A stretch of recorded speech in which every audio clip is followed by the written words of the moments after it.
Hello అండి, అందరికీ నమస్కారం. ఈరోజు వీడియోలో చాలా ఈజీగా చాలా రుచిగా ఉండే పుదీనా పచ్చడి ఎలా తయారు చేయాలో ఈ వీడియోలో చూపిస్తున్నాను. ఎక్కడ కూడా స్కిప్ చేయకుండా మొత్తం కూడా చూడండి. ఈ పచ్చడి అన్నంలోకి కానీ ఇడ్లీలోకి కానీ దోశలోకి కానీ చాలా బాగుంటుంది.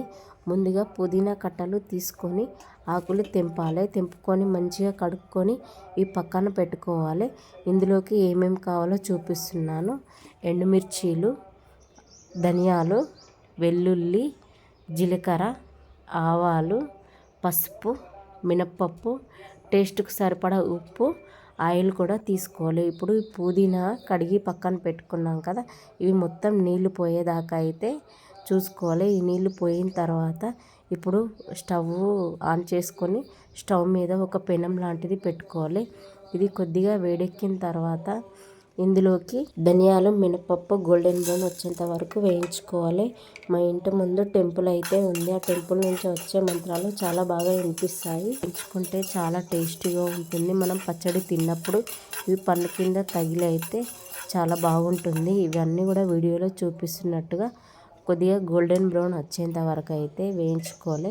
ఇవి అయితే ఎప్పుడు కలుపుతూ ఉండాలి, లేకపోతే కిందికైతే బ్రౌన్ మాడిపోతుంది, పైకైతే వైట్గా ఉంటుంది. ఇవి తీసి ఒక గిన్నెలో పక్కన పెట్టుకోవాలి.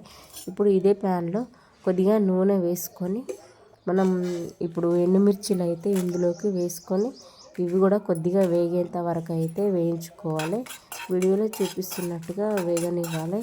ఇలా ఆయిల్లో వేసుకొని వేయించుకుంటే చాలా బాగుంటుంది, టేస్ట్ కూడా ఉంటుంది. వీడియోలో ఇప్పుడు ఇందులో కనిపించినట్టుగా వేగిన తర్వాత ఇవి తీసి పక్కన పెట్టుకోవాలి. ఇప్పుడు ఇదే ప్యాన్లో పుదీనా మనం కడిగి పక్కన పెట్టుకున్నాం కదా, పుదీనా కూడా వేసి అయితే వేయించుకోవాలి. మొత్తం ఇది స్మెల్ పోయేంత వరకు మొత్తం దగ్గరకు అయితే వస్తుంది. ఆయిల్లో వేగిపోయి మొత్తం అంతా దగ్గరకు వచ్చేంత వరకు ఇలా కలుపుతూ ఉండాలి. నేను చింతపండు చూపించలేను కదా, చింతపండు కూడా కొద్దిగా నానబెట్టుకొని అయితే పక్కన పెట్టుకోవాలి. అది పైన వాటర్ అంతా తీసేసి గుజ్జు లాంటిది అయితే ఇందులోకి వేసుకోవాలి. ఎందుకంటే ఈ పుదీనా పచ్చడి పుల్లగా చాలా టేస్టీగా ఉంటుంది. మనకు జలుబు కానీ ఏదైనా అయినప్పుడు నోరు టేస్టీగా లేనప్పుడు అయితే ఈ పచ్చడి వేసుకొని తింటే చాలా బాగుంటుంది. ఇప్పుడు ఇందులోకి మనం చింతపండు నానబెట్టుకున్నది అయితే ఇందులోకి వేసి కలుపుకోవాలి. ఈ పుదీనా, ఈ చింతపండు రెండు అయితే కలిసేటట్టుగా మొత్తం ఆయిల్లో కలుపుకోవాలి. ఇవి మొత్తం దగ్గరికి వచ్చేంత వరకు వీడియోలో చూపిస్తున్నట్టు కలుపుకోవాలి. ఇలా కలిసిన తర్వాత స్టవ్ అయితే ఆఫ్ చేసుకొని ఇది అయితే చల్లారనివ్వాలి. ఒక పక్కన పెట్టి అయితే చల్లార పెట్టుకోవాలి. ఇందులోకి నేను కొద్దిగా పసుపు కూడా అయితే వేస్తున్నాను. వేసి అయితే చూడండి మొత్తం అయితే దగ్గరికి అయితే వచ్చింది. ఇలా దగ్గరికి రాగానే ఇది చల్లారేంత వరకు అయితే పక్కన పెట్టుకొని అంతలోపు అయితే మనం ఇవన్నీ నూనెలో వేయించుకున్నాం కదా, ఇప్పుడు వెల్లుల్లిపాయలు, ఎండుమిర్చి, ధనియాలు, మినపప్పు ఇవి వేయించుకున్నవి అయితే మిక్సీలోకి అయితే వేసుకొని మరీ మెత్తగా కాకుండా కొద్దిగా కచ్చాపచ్చాగా అయితే పట్టుకోవాలి. ఇందులోకి కొద్దిగా ఉప్పు కూడా వేసి మిక్సీ పట్టుకోవాలి.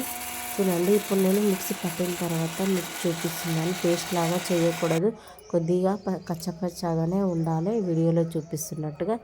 ఇప్పుడు ఇందులోకి మనం కలిపి పక్కన పెట్టుకున్నాం కదా పుదీనా కూడా ఇందులోకి వేసుకొని మిక్సీ పట్టుకోవాలి. ఇది కూడా మామూలుగా అయితే పట్టాలి, కచ్చపచ్చాగానే, ఎక్కువగా పట్టకూడదు. కావాలంటే కొద్దిగా నీళ్ళు పోసుకొని పట్టాలి. ఎందుకంటే మరీ గట్టిగా కాకుండా కొద్దిగా ఇట్లా మెత్తగా అయితే వస్తుంది. కొద్దిగా వాటర్ అయితే వేసుకోవాలి. వాటర్ వేసుకొని పట్టుకుంటే చాలా సాఫ్ట్గా మెత్తగా అయితే ఉంటుంది. చూడండి వీడియోలో కనిపిస్తున్నట్టుగా.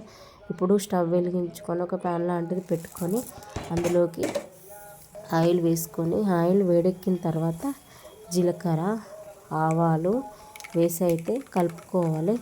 ఇవి కొద్దిగా వేగిన తర్వాత ఇందులోకి వెల్లుల్లిపాయలు వేసుకోవాలి. ఎప్పుడు కూడా వెల్లుల్లిపాయలు ఎక్కువనే వేసుకోవాలి. ఎందుకంటే పచ్చళ్ళకు వెల్లుల్లిపాయలు ఎక్కువ ఉంటే చాలా బాగుంటుంది, టేస్టీ కూడా ఉంటుంది. ఇందులోకి ఎండుమిర్చి కూడా వేసుకోవాలి. ఇవి కొద్దిగా కొంచెం గోల్డెన్ బ్రౌన్ వచ్చేంత వరకు అయితే వేగనివ్వాలి, టేస్టీగా ఉంటుంది.